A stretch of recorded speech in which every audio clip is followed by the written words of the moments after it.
Allez, c'est parti. Comment faire pour changer un filtre habitacle chez Renault Mégane 4? Vous allez voir, c'est incroyable. Magie de Renault, incroyable. Renault, on les adore. Donc oui, pour les plus aguerris, ils vont me dire, il n'y a pas besoin d'enlever la boîte à gants qui est là. Mais sauf que en fait, quand on voit l'accès, et vu que j'ai pas l'habitude et que je sais pas où étaient les vis, et ben j'ai enlevé la boîte à gants. Mais pour enlever la boîte à gants, faut enlever le joint, faut enlever ici parce qu'il y a une vis cachée derrière là-bas.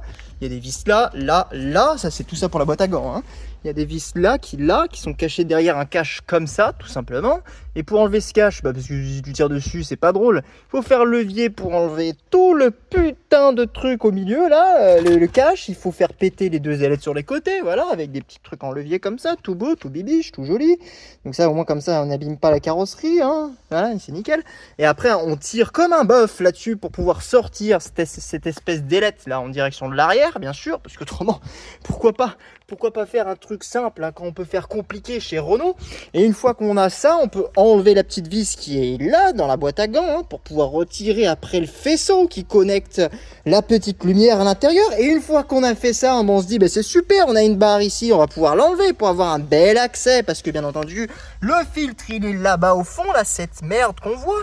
Et ben non, ce plastique là, et ben en fait c'est tout simplement tout le tableau de bord, il est connecté jusqu'ici, jusqu'en haut, enfin bref c'est tout le plastique. Donc ça on peut pas l'enlever, voilà, alors que dans la Mégane 3 c'était un espèce de ventilateur, tout allait bien, le ventilateur il est là, l'espèce de flux d'air, mais on s'en bat les couilles parce que ça nous prend pas de place et pour y accéder c'est encore une tana compliquée, on peut pas parce que tout est en métal.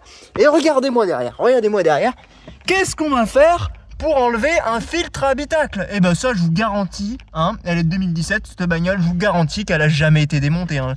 Genre là c'est la petite vis de merde, une petite tétoune ici là, et après il y a un espèce de levier là-bas en dessous enlevé. Là on va accéder carrément au filtre habitacle derrière, hein, le truc qui fait qu'on tombe pas malade quand on utilise la clim. Mais c'est n'importe quoi, putain de Renault. Et donc voilà, j'ai enlevé le petit cache avec la petite tétine, que voilà, une belle petite tétine avec une petite vis de, on dirait une 6 mm ou une 5,5. Le 6 c'est passé. Et là, on a le petit filtre, le filtre habitacle. Et regardez-moi cette merde déjà. Là, on a bien des feuilles de papier carrément. Donc on va tirer dessus gentiment. Voilà, ça a l'air d'être un filtre à charbon, c'est déjà pas mal. Voilà, le filtre, on se demande comment il rentre dedans hein, déjà. Hein, on se demande comment il rentre dedans parce que le trou, bien sûr, il est carrément beaucoup trop petit. Donc là, on évacue le bordel. Voilà, et regardez-moi cette beauté. Et à l'intérieur, ça a été changé. Ça a été changé comment? À l'intérieur, ça va, non?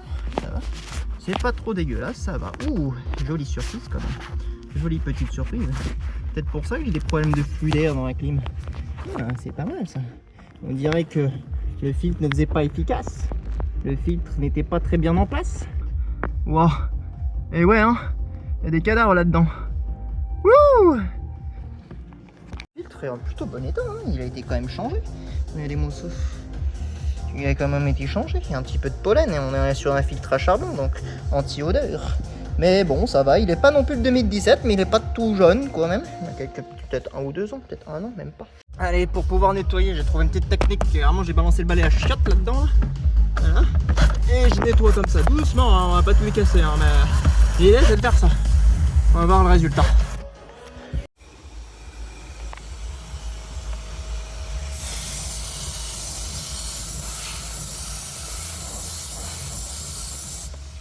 Allez, je crois que ça a fait un peu le taf.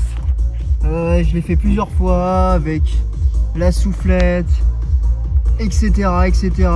Ça va. Ça peut être pire. Ça peut être mieux, mais niveau accès et outillage, j'ai pas ce qu'il faut. Donc on va partir sur un... C'est bon, ça suffit. Voilà, c'est pas mal. On va essayer de glisser le filtre maintenant. Bon, je vous ai pas montré comment on faisait avec le nouveau filtre parce que il est en place. Là-bas au fond, là on le voit. J'ai tout remis en place. Ça se plie un peu, ça se remet à peu près droit. On n'oublie pas de le mettre comme ça, dans ce sens-là. C'est l'air extérieur qui vient là et l'intérieur c'est bien là, donc ça se glisse comme ça dedans. Et puis voilà, après on remonte tout et bonheur, n'est-ce pas? Allez, c'est parti. Voilà, j'espère que le tuto vous a servi ou pas, enfin peu importe.